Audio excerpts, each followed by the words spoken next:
Okay. Good morning. It's Tuesday. I'm trucking right along. This is Bree or Brittany, and this is a quick Tuesday morning Ratchet Scripture podcast update. So today, principles number 6 and 7 are going up on all your podcast platforms, but the visual podcast for number 6 is going to be going live on YouTube and Facebook, obviously, later on today. So I look forward to sharing that with you. But this morning, when I was running on a treadmill, I was praying and thanking God for some things that have been happening lately. Ooh, excuse me, toothpaste. I brushed my teeth. Some things that have been happening lately, good things, and not to me directly, but God is answering prayers. People are, their families are expanding, their businesses are expanding, like just they're getting healing in their mind and things like that. I'm just thanking God for that. And then my mind went to a particular person that I know that has been praying for something that I just watched somebody else receive. I don't know if that makes sense.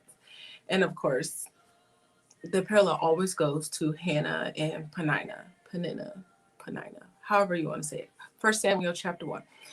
And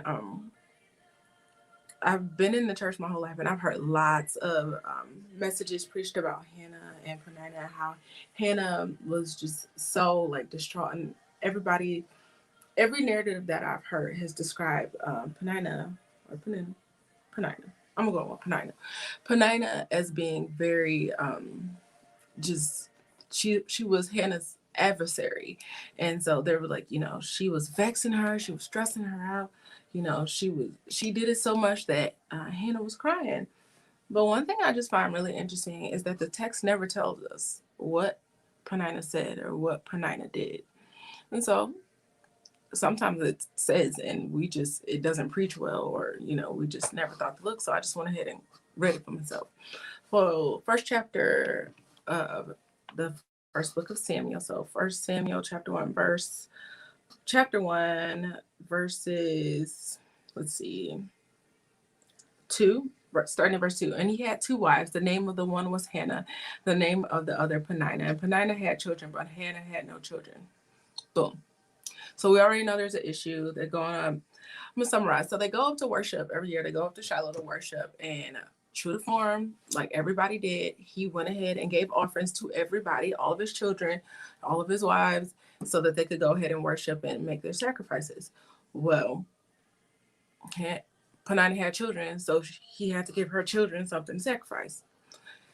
Hannah was his boo, and so he made sure that he always gave Hannah, more.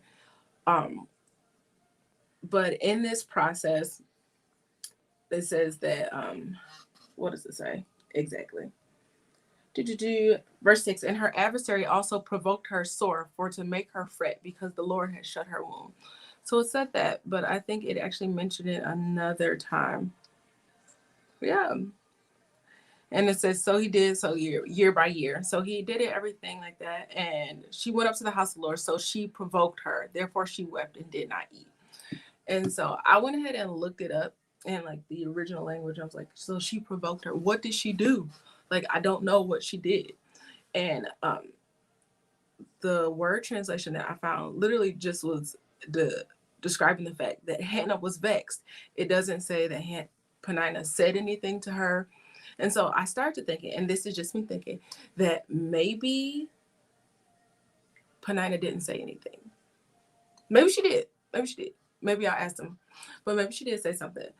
But more than anything, I wonder if her mere existence, looking at the thing that she wanted in front of her, was so hurtful that is what vexed her and caused her to cry. Penina was just out here living her life.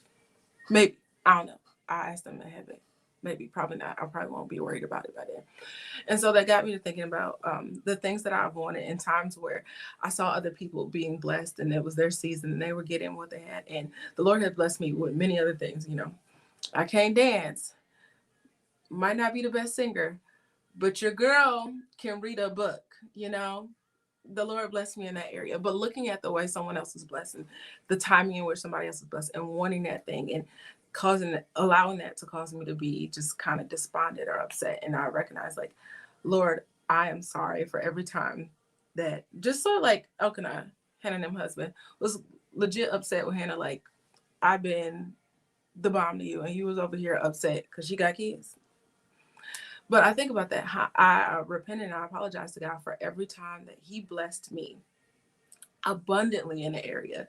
But I was so busy looking at the thing that I wanted that I couldn't acknowledge what He had done and what He was doing for me. Now, if you read on, Hannah get a kid, and Samuel was a good one. So we thank God for that. But just in that season, in the season of waiting, my prayer today is, I'm still praying from yesterday, Lord, help me to love you the way that you desire to be loved. But even in that, when you show love to me, towards me, allow me to receive it and allow me to not be ungrateful in the things that you are doing in my life, even in the waiting season. So I don't know if Penina did anything wrong. I really don't. Anything wrong in that. Like, she was over there teasing her, saying something crazy. Because a lot of summers, it was like, Penina was going up there. She was talking about her. Ain't that like the enemy? He'll talk about you. Sometimes.